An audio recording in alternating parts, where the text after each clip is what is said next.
Hei kaverit ja ystävät, mä haluan tänään kertoa, mitä meidän perheessä tapahtui tänään aamulla.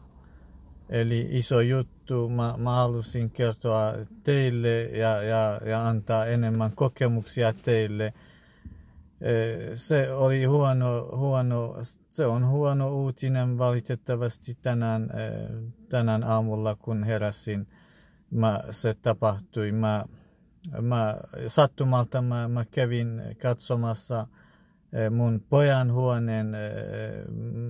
Poika on vasta tänä vuonna aloittanut ammattikoulun.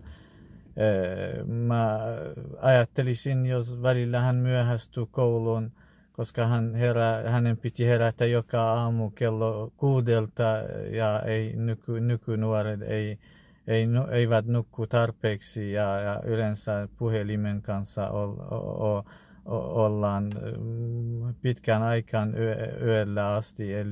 Eli ajattelisin, että jos hän myöhästyy, mä menen herättämään. Mä kävin hänen huoneessa ja huomasin, että hän ei ole kotona.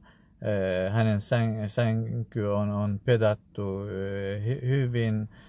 Mä ihmettelin, hän ei ole niin nätisti toimi aina, mutta tällä kertaa oli näin, että hän on laittanut yhden kirjeen sängyn päälle.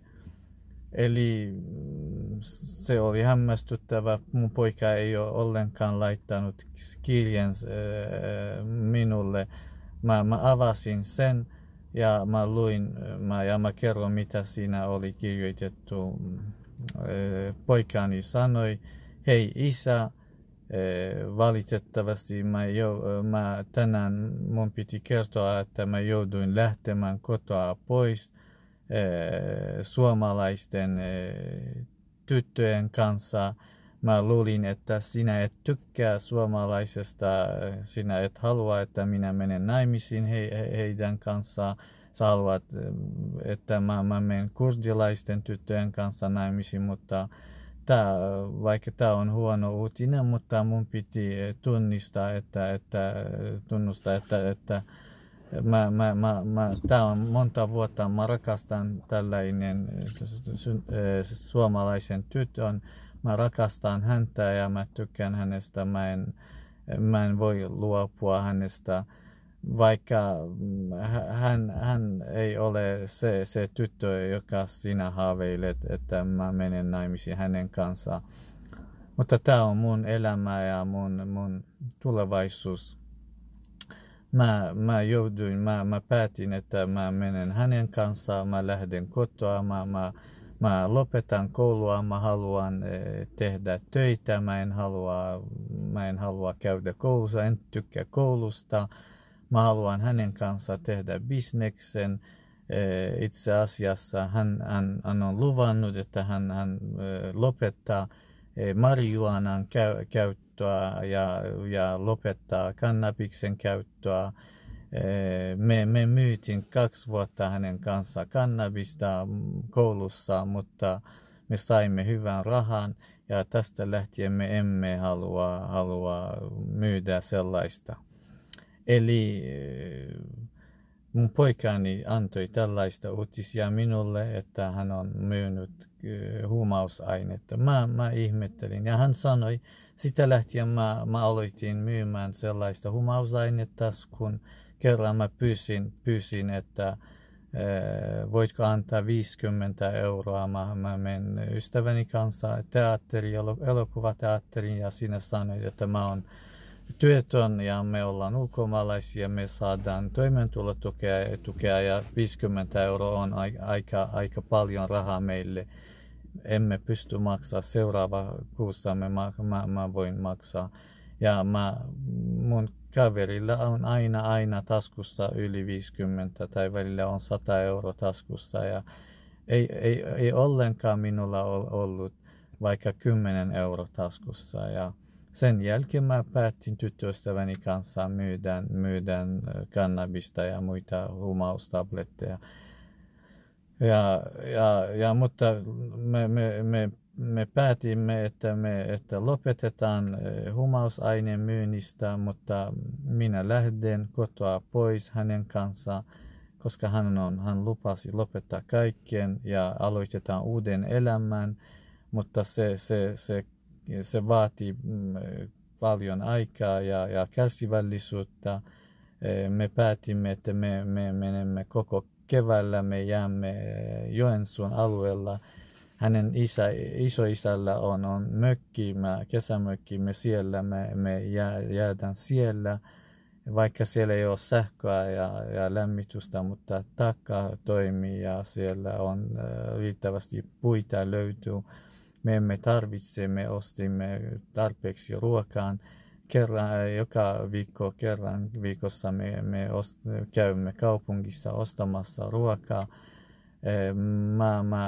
Mä suljen puhelimen, mä en vastaa teidän mitään posteja tai viestejä.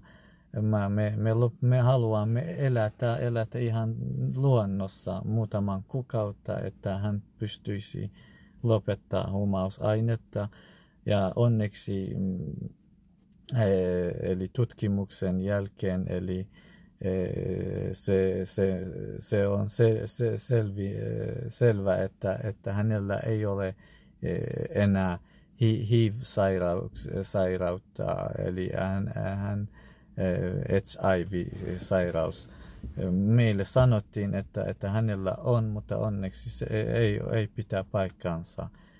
Hän on terve vain, hän on käyttää marijuanaa ja kannabisia käyttänyt, mutta hän lupasi lopettaa. Mutta mä lupaan, että mä kerron, että mä en ole käyttänyt ja en halua käyttää. Me halutaan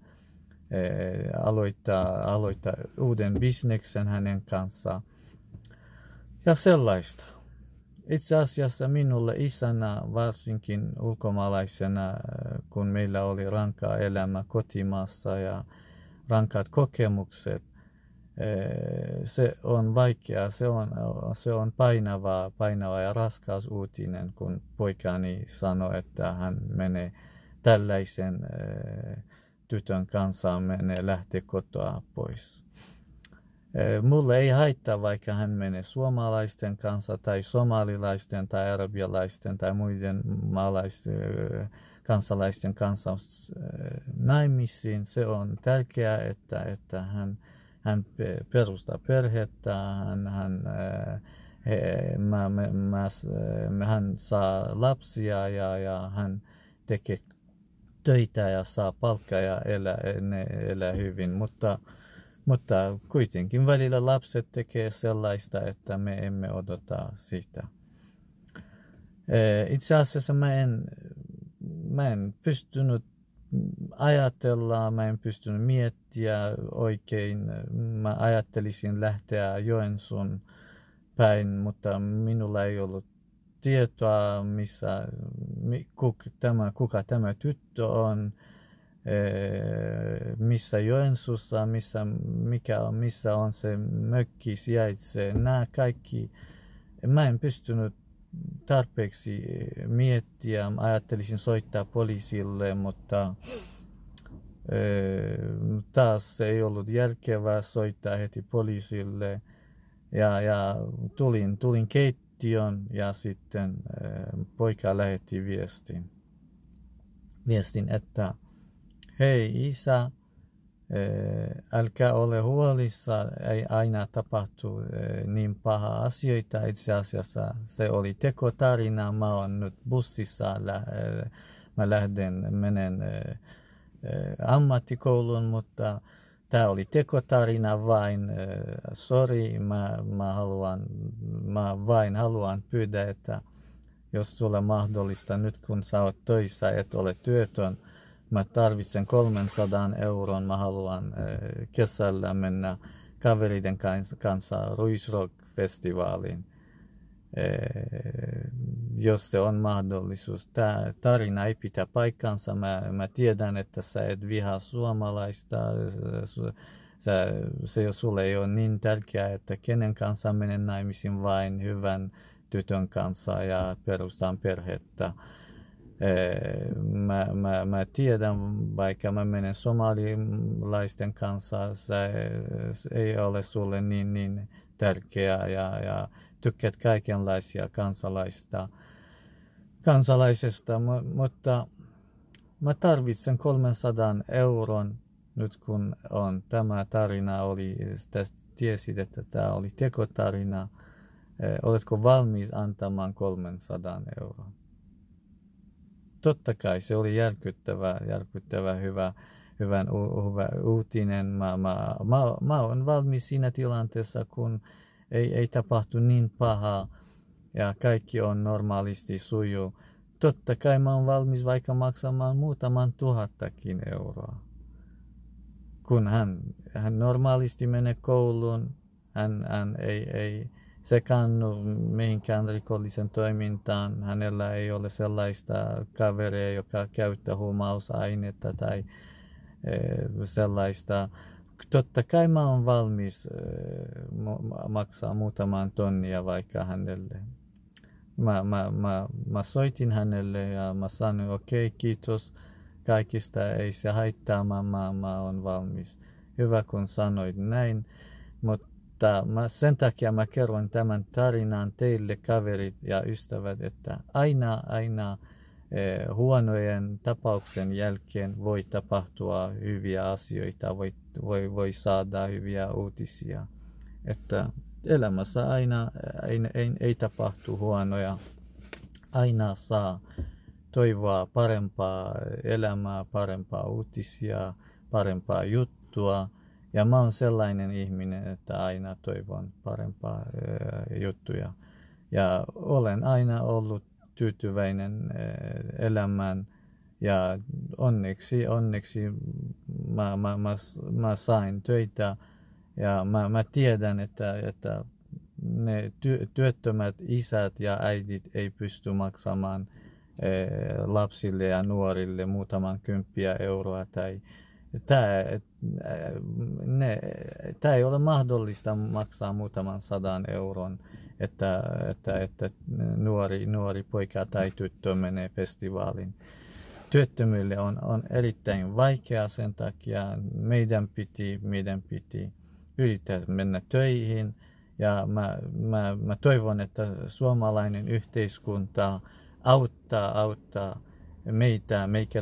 meikäläisiä auttaa ulkomaalaisia, että ne saa töitä, ne saa tarpeeksi palkkaan, että ne pystyy maksamaan nuorille lapsille sellaista summia, että ne eivät sekaannu mihinkään rikollisen toimintaan.